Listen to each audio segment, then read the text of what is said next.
The maps all agreed on one thing. Sector 7 Gray was where ships went to die. Not crash, not explode, just vanish like they had never existed at all. 17 missions over the past 100 years. 0 survivors. The galactic community had a simple rule about the sector now. Stay away. Dr. Iris Hale read the mission briefing for the 3rd time that morning. Her coffee had gone cold an hour ago, but she kept the mug close anyway. The smell helped her think. Around her, the research station Halcyon Gate hummed with its usual morning activity. Alien colleagues passed by her window, some with multiple limbs, others floating in mobility tanks.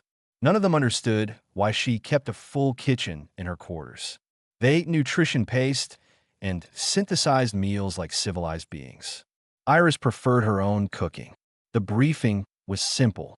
A distress signal had emerged from deep inside Sector 7 Gray. The signal belonged to a Trell research team.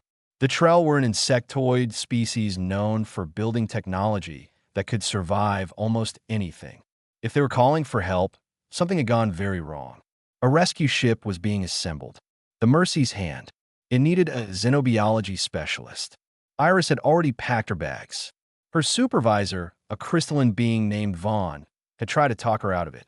The Vaughn species lived for thousands of years and believed in careful planning. Rushing into unknown danger seemed insane to them.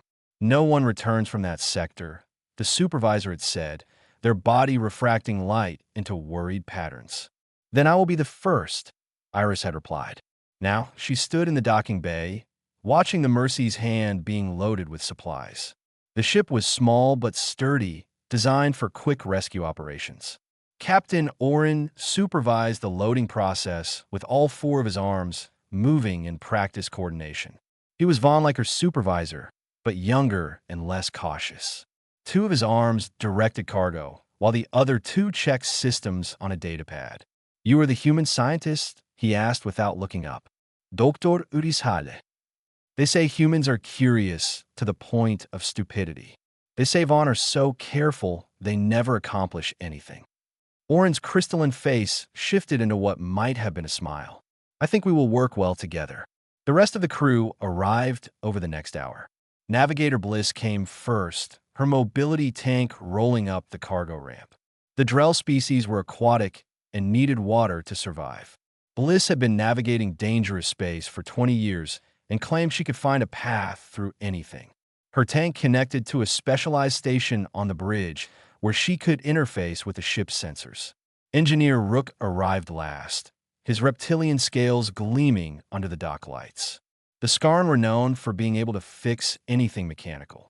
Rook carried a toolbox that looked older than the station itself and treated it like a sacred object.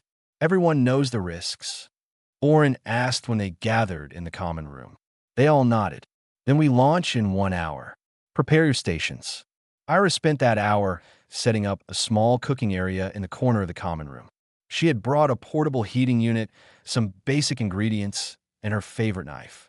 The other crew members watched with obvious confusion. What are you doing? Rook asked. Cooking calms my nerves, Iris said. It was partially true. The full truth was more complicated, and she was not ready to share it yet. The launch went smoothly. Halcyon Gate fell away behind them as the Mercy's Hand accelerated towards Sector 7 Gray. For the first few hours, everything seemed normal. Stars streaked past the viewports. Ship systems hummed with reliable efficiency. Bliss navigated them along the safest route she could calculate. Then they crossed the boundary into Sector 7 Gray, and everything changed. The stars disappeared. Not gradually, but all at once, like someone had turned off a switch. The viewports showed only absolute darkness. No distant galaxies, no cosmic dust, nothing. Just black. Sensors are reading empty space, Bliss reported from her tank. But that is impossible. There should be something. Radiation, particles, anything. Keep scanning, Oren ordered. Iris moved to the window and pressed her hand against the cold surface. The darkness outside seemed to press back. She had studied dozens of cosmic phenomena, but had never seen anything like this. It was not just the absence of light. It felt like the absence of everything. The Trell distress signal guided them deeper into the sector. It pulsed once every 30 seconds, a steady heartbeat in the void. But as they followed it, ship's systems began to fail. First, the long-range communications, then the backup sensors, then the environmental controls flickered. "Something is draining our power," Rook said from the engineering station. "All systems are losing charge, even though nothing should be consuming this much energy." "Can you compensate?" Orin asked. "I am trying, but it is like the power is being pulled away by something outside the ship." Iris returned to her cooking corner and began preparing soup. The others stared at her like she had lost her mind. "We are heading into mortal danger, and you cook soup?" Rook demanded. "Especially then," Iris said quietly. The smell of vegetables and broth filled the recycled air. It was a small thing, a human thing, a reminder that life was more than just survival. Then the Trell signal stopped. Everyone froze. "Did we lose the signal?" Orin asked. "No," Bliss said, her voice tight with fear. "It just stopped broadcasting. The lights flickered once, twice. Then the entire ship went dark. In the absolute blackness, Iris heard something scraping against the hull outside. Something massive. Something that had been waiting in the dark for them to arrive. Emergency power kicked in after 10 seconds of absolute darkness. Red lights bathed the bridge in blood-colored shadows. Iris grabbed the edge of her cooking station to steady herself. Her soup had spilled across the counter, but the pot was still warm in her hands. "Status report," Orin commanded, his four arms moving frantically across different control panels. "Hull integrity holding," Rook said. "But something is out there. Something big." Bliss brought up the external sensors on the main screen. What they showed made no sense. The ship was surrounded by shapes that the computer could not identify. They moved like liquid, but held form like solid matter. They pressed against the hull from all sides, dark against darker. "What are those things?" Iris whispered. Orin's crystalline body dimmed with recognition and fear. "Harvesters. My people have legends about them. Beings that exist in the spaces between universes. They consume everything. Light, heat, energy, life itself. Legends are just stories," Rook said, but his voice shook. "Not anymore." The creatures outside began to feed. Power drained from the ship faster now. Life support systems struggled. The temperature dropped degree by degree. Even the emergency lights flickered and dimmed. "We need to run," Bliss said from her tank. The water around her had started to freeze at the edges. "The engines are offline," Rook reported. "Everything is offline. They're draining us dry." Iris watched the harvesters through the viewport. They moved with strange purpose, flowing across the hull like oil on water. Wherever they touched, frost formed on the interior walls. The ship groaned under their weight. Then Rook collapsed. Iris rushed to his side. The engineer's eyes were open but empty.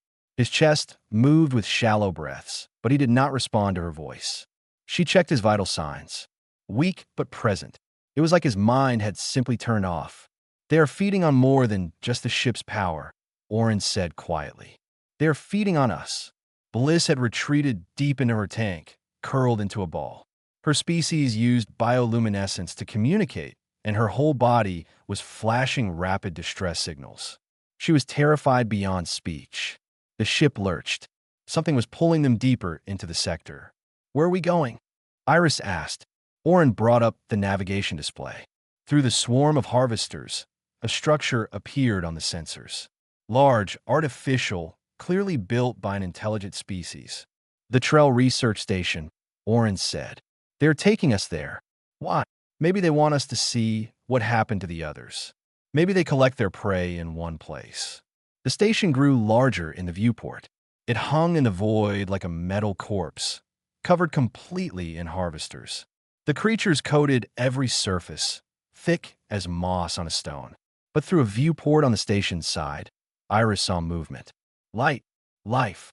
There are survivors," she said, pointing. Orin adjusted the sensors. 12 life signs. Trell species. Weak but stable. How did they survive for 6 months in there? "I do not know, but we cannot help them. We can barely help ourselves." Iris looked at Rook, unconscious on the floor. At Bliss, frozen with terror in her tank. At Orin, trying to keep a dying ship running with nothing but will and 4 desperate arms. The harvesters pressed closer. The coal bit deeper. Soon they would all be like Rook, minds drained and bodies empty. She returned to her cooking station and stared at the spilled soup. The smell still hung in the air despite everything. And near the ventilation ports, she noticed something. The frost was thinner there. The harvesters outside seemed to avoid those areas. "Captain," she said slowly, "when I was cooking earlier, where did the smell go?" "Into the air recycling system." "Why?" "Look at the ventilation ports." Orin moved closer and examined them. His crystalline body brightened with realization. The harvesters are staying away from those spots. They feed on energy and fear and life.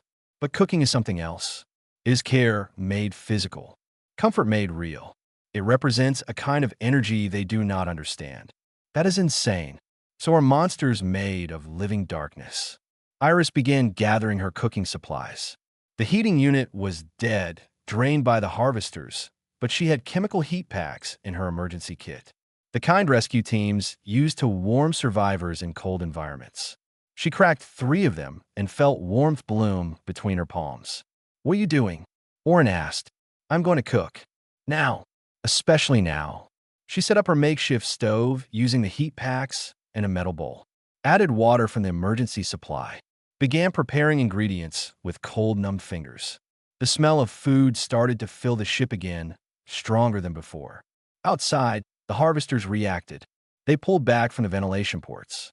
Not far, but enough to give the ship breathing room. The temperature stopped dropping. Some systems began to flicker back to life. "It is working," Orin said with wonder in his voice. Iris kept cooking. She made soup and bread and used the last of her honey to make small cakes. Every dish filled the air with warmth and comfort and the simple human act of caring for others. The harvesters retreated further. "We can use this," Iris said. "We can create a corridor of safety between our ship and the station. Rescue the Trell. The heating packs will not last long enough. Then we use the ship's power reserves. All of them. That will leave us with 4 hours of breathable air. For hours to rescue them and escape this sector." Iris looked at the Trell station, at the survivors trapped inside. She thought about the 17 previous missions that had vanished without a trace. Someone had to come back. Someone had to survive to tell the story. "Then we better work fast," she said. The plan was simple but desperate. Cook everything they had, use the smells to push back the harvesters, and create a safe path to the Trell station. For hours of air to make it work. For hours to live or die. Orin woke Rook by shaking him hard enough to rattle teeth. The engineer came back slowly, confused and weak. When he understood what they needed to do, he began diverting all remaining ship power to the cooking area. Life support, engines, weapons, everything went into keeping the heating systems running. Bliss emerged from her tank, still shaking with fear but functional. She had been a navigator for 20 years and had seen terrible things in deep space. But the harvesters had broken something in her. Iris gave her a simple task. Mix ingredients. Stir the pot. Focus on something real and immediate. They cooked everything. Iris showed them recipes from Earth. Orin contributed a Vaughn dish made from crystallized sugars that smelled like warm stone and sunlight. Rook prepared a scarn spice root stew that filled the air with heat. Even Bliss added kelp from her home world, creating a broth that smelled like clean oceans. The combination of smells was overwhelming. Dozens of species, dozens of cultures, all represented in food made with desperate care. The harvesters could not adapt to it. The creatures writhed and pulled back, creating corridors of safety around the ventilation ports.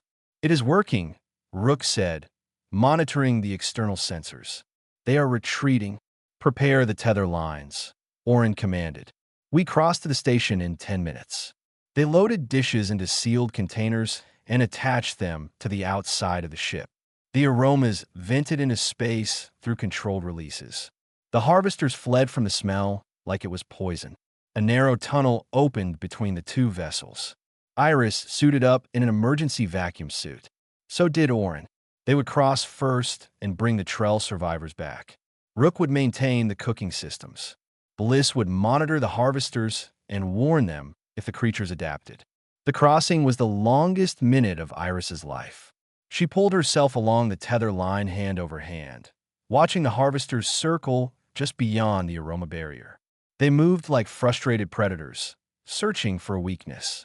The darkness pressed in from all sides. Her suit lights seemed pathetic against the infinite black. Then she reached the Trell Station airlock. Orin arrived seconds later. Together, they forced open the frozen door and entered. The station had no power at all. Everything was dark and cold. Their suit lights carved small circles of visibility through absolute shadow. They found the Trell in the central chamber, huddled together in hibernation cocoons.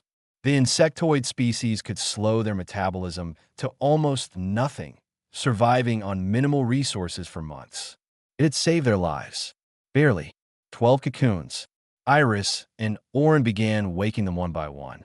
The Trell emerged slowly, confused and weak. Their compound eyes struggled to focus. Their translator devices were dead, so communication happened through gestures and touch. 11 Trell made it to the airlock. The 12th, whose name Iris later learned was Chur, stumbled. A harvester had pushed through the aroma barrier, adapting faster than expected. It grabbed Chur's leg with an appendage made of solid darkness. Iris did not think. She grabbed the portable cooking unit she had brought and threw it at the harvester. The smell of fresh food hit the creature like a physical blow. It released Chur and retreated. But the tether line between the ships snapped. The recoil sent Iris tumbling back into the station. She hit the wall hard enough to see stars. When her vision cleared, she saw the terrible truth. The tether was gone. The Mercy's hand was drifting away, taking the surviving Trell with it. She and Chur were alone on the dead station, and the harvesters were closing in. "Go," she shouted to Orin over the radio. "Get them out. Get everyone out. We can come back for you. There is not enough time. You have 4 hours of air, and it will take 3 to escape the sector. Save them." That is an order from the mission specialist. Iris, go. She watched the Mercy's hands' engines flare to life. The ship turned and began the long journey back to safe space. The Trell were safe. 11 lives saved from the impossible. That had to be enough. Chur touched her shoulder with a trembling limb. Even through the suit, she felt how weak he was. 6 months of hibernation had left him barely alive. He needed medical care soon, or he would die anyway. The station's power was gone. The harvesters surrounded them completely now. Iris had her portable cooking unit and 1 chemical heat pack left. 1 meal's worth of safety. After that, the darkness would take them both. She led Chur to the station's central observation deck. If these were her last minutes, she wanted to see the stars. But there were no stars here. Only the hungry dark and the creatures that lived in it. Chur made clicking sounds that his broken translator could not convert. Iris understood anyway. He was asking why she had stayed, why she had sacrificed herself. "Because no one gets left behind," she said. "Not on my watch." She activated the heat pack and began preparing one final meal. Something simple, something human. Soup made from the last of her supplies. As it cooked, she told Chur about Earth. About her sister who had died in a colony evacuation when Iris was young. About the last thing they had done together, baking bread in their mother's kitchen. "I cook because it is how I remember her," Iris said. "How I fight against the cold. Every meal is an act of defiance against a universe that wants to take everything away." The soup finished. She opened the station's airlock and placed it outside. The harvesters swarmed toward it, then stopped. For the first time in recorded history, the harvesters hesitated. The harvesters circled the soup container like confused animals. They did not consume it, did not destroy it. They simply observed, as if trying to understand what they were seeing. Iris watched through the viewport, hardly daring to breathe. Beside her, Chur had collapsed against the wall. His injuries were worse than she thought. The harvester's grip had crushed his lower leg completely. Without medical treatment soon, he would die. They both would. But something had changed. The harvesters were pulling back from the station, not retreating entirely, just creating distance. The pressure on the hull lessened. The cold was still terrible, but no longer growing worse. Iris unsealed her helmet to save air. The station's atmosphere was thin and stale, but breathable. She tended to Chur's wounds using supplies from her suit's emergency kit. Bandages, pressure wraps, pain medication. Basic field medicine. It would not save him, but it might buy time. While she worked, Chur's translator device flickered to partial life. His words came through broken and scattered. Why here? Why study Death Zone? You were researching the harvesters? Iris asked. Chur's antennae moved in what she recognized as a Trell affirmative gesture. His translator managed a few complete sentences. We discovered their origin. They were not always this way. They came from a dead universe, a place where all stars burned out, where entropy won. Iris thought about that while finishing his bandages. A universe that had died, where the fundamental forces had wound down to nothing. Cold, dark, empty forever. They evolved to survive it, she said quietly, to exist in absolute nothing. Yes, they became hunger itself, pure consumption, only way to survive the endless cold. Then they found a way here, to our universe. Yes, and they brought their hunger with them. Cannot understand anything else. Iris moved to the viewport and stared at the harvesters. They were still circling the soup, still trying to comprehend it. She thought about beings that had known nothing but hunger for so long they forgot what it meant to exist any other way. They are not evil, she said. They are traumatized. Chur made a sound that might have been agreement or might have been pain. Iris made a decision. She gathered the few remaining ingredients she had. Some dried herbs, a small amount of oil, salt. She activated her last heat source, a tiny emergency igniter meant for signaling rescues. Then she began to cook. What are you doing? Chur asked. Something probably stupid, Iris admitted. But I need to try. She made the simplest meal she knew. Bread, just flour and water and salt, kneaded by hand and baked over the small flame. It was a recipe older than spaceflight, older than human civilization. A recipe her sister had taught her. The smell filled the station.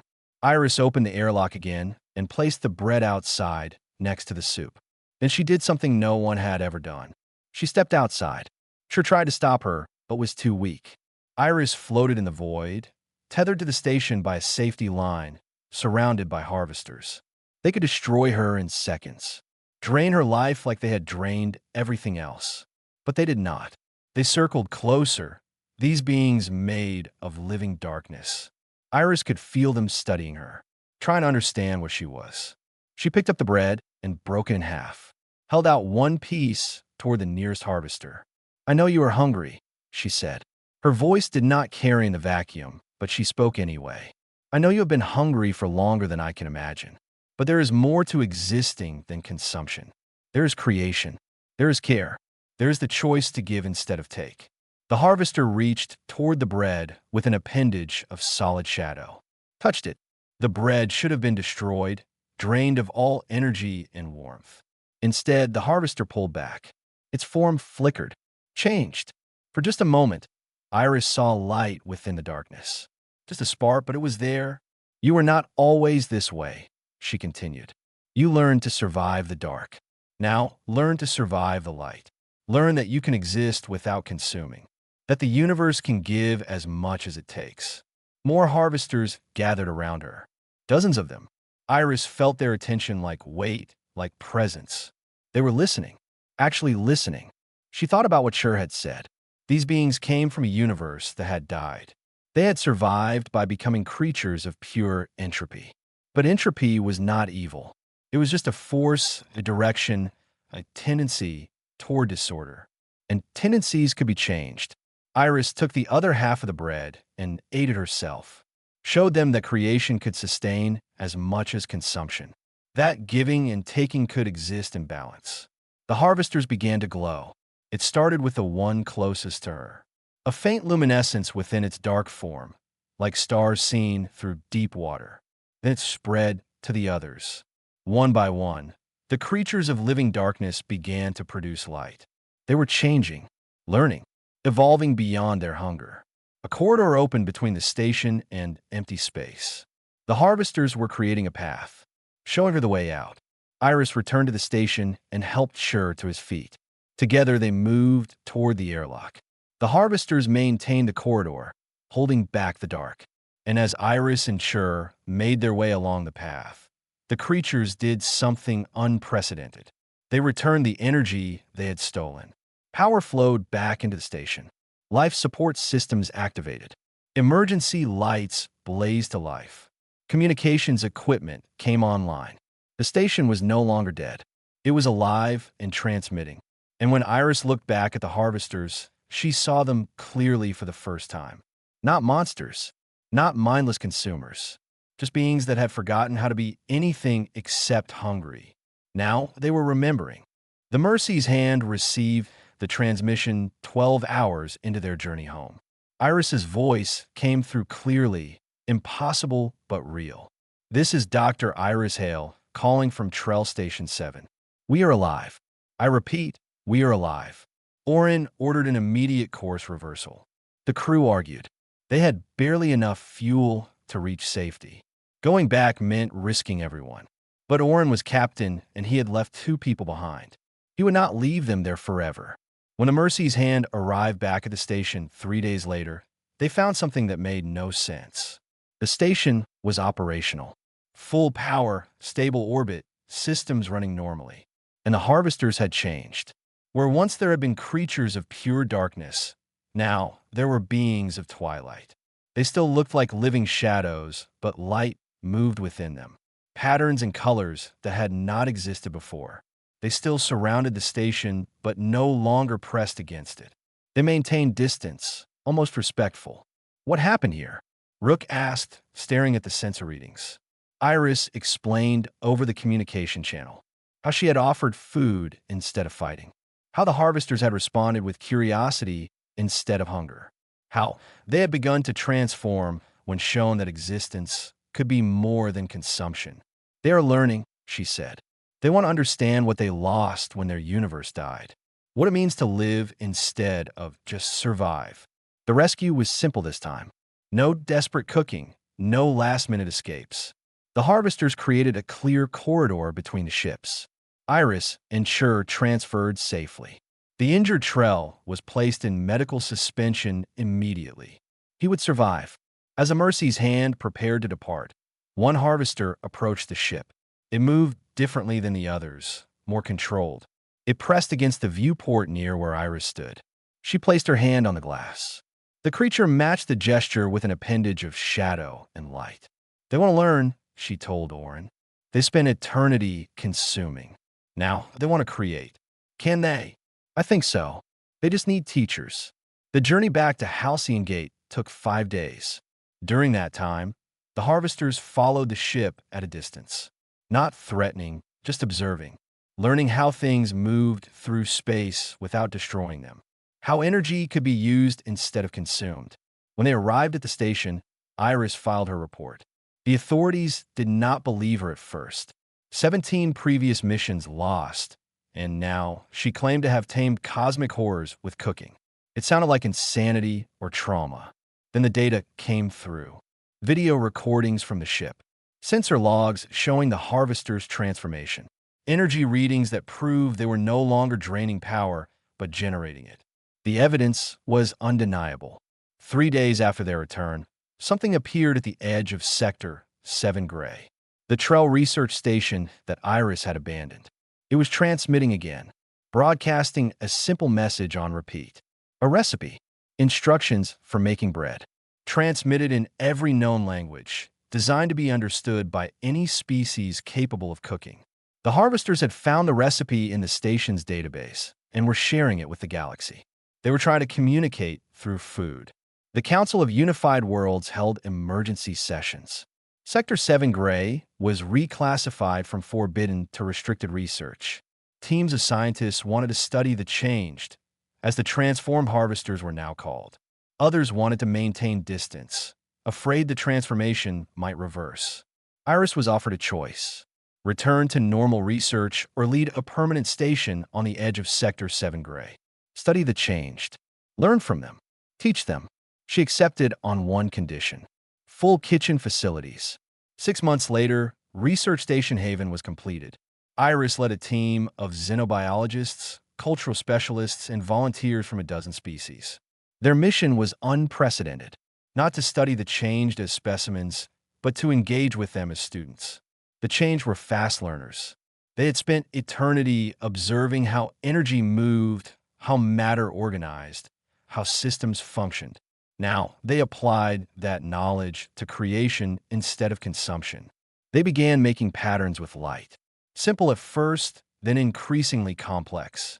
Ships passing near the sector reported strange phenomena. Vessels that should have been destroyed by spatial anomalies were found intact at the sector's edge, carefully preserved. Lost probes returned with their data uncorrupted. The changed were protecting things now, imitating the care they had witnessed. One day, a single changed entity appeared outside Haven's observation window. It did not try to enter or take energy. It simply waited. Iris recognized it immediately. The same one that had grabbed Cher. The first one to touch the bread she had offered. She did something her colleagues thought was insane. She opened a small containment bay and invited it inside. The changed entered carefully, as if aware of its own danger. It maintained form, kept its energy contained, did not drain anything around it. The control required was remarkable. Iris prepared food while it watched. Simple soup, like the first meal she had made in the sector. The changed pulsed with colors matching the cooking process. Blue for the cold ingredients, red for the heat, gold for the finished product. It was learning to associate colors with states of matter, with transformation, with care. Over weeks, the changed learned to form simple shapes with its body. Images made of shadow and light. It showed Iris things from its past. A star dying, planets frozen in eternal night. The terrible beauty of entropy winning. Then it showed her something new. The star rekindling. The planets warming. Life returning to dead worlds. These are not memories. They were hopes. Dreams of what the changed wanted their sector to become. You want to reverse it, Iris said, understanding flooding through her. You want to bring your universe back to life. The changed pulsed agreement. It could not speak, but its meaning was clear. It had learned that entropy was not inevitable, that energy could create as well as destroy, that even the darkest void could be filled with light again, if only someone taught them how. 1 year after the Mercy's hand returned from Sector 7 Gray, the sector was unrecognizable. Where once there had been only darkness, now there were structures made of light and shadow. The changed had learned to build, creating forms that existed between states of matter. Gardens of possibility in what had been a graveyard. Research Station Haven had grown into a small city. Scientists and volunteers from across the galaxy came to participate in what was being called the Great Teaching. The changed were eager students. They learned not just cooking, but all forms of creation. Art, music, architecture, mathematics. Every act of intentional making fascinated them. Iris stood at the observation window of her quarters, watching the changed work on their latest project. They were constructing something massive in the heart of the sector, a structure that defied conventional physics. It looked like a flower made of starlight and shadow, petals unfurling into dimensions the eye could not quite follow. Behind her, Cher worked at a desk, fully recovered from his injuries. He had refused reassignment, choosing to stay at Haven as Iris's research partner. His government had tried to recall him, but he had simply said no. There was too much important work here. The council wanted an update on the integration program. Cher said, his translator rendering his clicks into perfect standard. Tell them it is exceeding all expectations, Iris replied. The integration program was her idea. Volunteers from different species came to Haven to share their cultural practices with the changed. Cooking, yes, but also dance, storytelling, craftsmanship, games. Anything that represented creation or care or joy. The changed absorb it all. They learned that existence could be playful, that energy could be used to create beauty for its own sake, that beings could interact without consuming each other. Some of them had started visiting other sectors, always carefully, always under observation. They helped repair damaged stations. They generated power for colonies in need. They were learning to give without taking, exactly as Iris had shown them. A communication came through on Iris's personal channel. Captain Orin, calling from the Mercy's hand. The ship was docked at Haven for resupply. Dr. Hale, you have a visitor. Who? Someone you will want to meet. Iris made her way to the docking bay. Orin waited there with a human woman she had never seen before. Young, maybe 20 years old, with eyes that had seen terrible things. Dr. Hale, this is Rachel Stone. She was part of the colony ship that went missing near the Outram Expanse 2 years ago. The change found her. Iris remembered that incident. 40,000 colonists lost when their ship's engines failed in deep space. Search teams had found nothing. The ship and everyone on it had been declared dead. The change saved us, Rachel said, her voice shaking with emotion. Our ship was dying. Life support failing. We had maybe hours left. Then they appeared. We thought we were finished. But instead of attacking, they gave us power. Enough to reach the nearest station. Then they just left. Did they communicate? Iris asked. They showed us images. A human woman cooking soup. We did not understand at the time. But one of the survivors had seen your reports. They realized the changed were imitating you, trying to help the way you helped them. Iris felt something tight in her chest loosen. The change were not just learning. They were teaching themselves, spreading the lesson of care across the galaxy. More stories came in over the following months. A mining station on the verge of catastrophe, saved by changed entities that stabilized their failing reactor. A research vessel trapped in a gravity well, lifted free by creatures that understood how to redirect energy without consuming it. Each time, the changed appeared, helped, and left, asking nothing in return. The galaxy was learning that the monsters of Sector 7 Gray had become guardians. 2 years after the rescue, Iris received a request from Chur's government. They wanted to restart research in Sector 7 Gray, not to study the changed as threats, but as partners. They asked Iris to lead a joint mission into the deepest part of the sector, where the changed were building their mysterious structure. Iris agreed immediately. The expedition team included Orin, Chur, and representatives from 20 different species. They traveled to the heart of the sector in a convoy of ships, surrounded by changed entities that guided them through the dark. What they found took their breath away. The change had built a gateway, not to another place, but to another state of being. It connected to their dead universe, the place of eternal entropy where they had been born. But something had changed there. Through the gateway, Iris saw stars. Faint, newborn, struggling against the dark, but burning nonetheless. The changed were bringing life back to their universe, using everything they had learned about creation and energy and care, reversing entropy itself through sheer will and knowledge. How is this possible? Orin whispered. Because they learned that nothing is inevitable, Iris said. Not even the death of universes. The changed around them pulsed with colors. Pride, joy, hope. Emotions they had not known existed a few years ago. They had been creatures of hunger, of survival, of endless consumption. Now they were builders, creators, guardians of life instead of dealers of death. Iris thought about her sister, about the last meal they had shared, about how cooking had been her way of fighting against loss and darkness and the cold indifference of space. She had taught the change to cook. In doing so, she had taught them to hope. That night, back at Haven, Iris prepared a feast. Representatives from every species contributed dishes from their homeworlds. The changed observed and learned and began to create their own versions. Food made of light and shadow that tasted like starlight and dreams. As they ate together, species that had never trusted each other, sharing meals across one table, Iris made a log entry. They said no one came back alive from Sector 7 Gray. They were right. We came back different. So did the dark. Maybe that is what it means to be human in this universe. To find hunger and teach it to create. To find darkness and invite it to dinner. We did not conquer the void. We showed it how to love.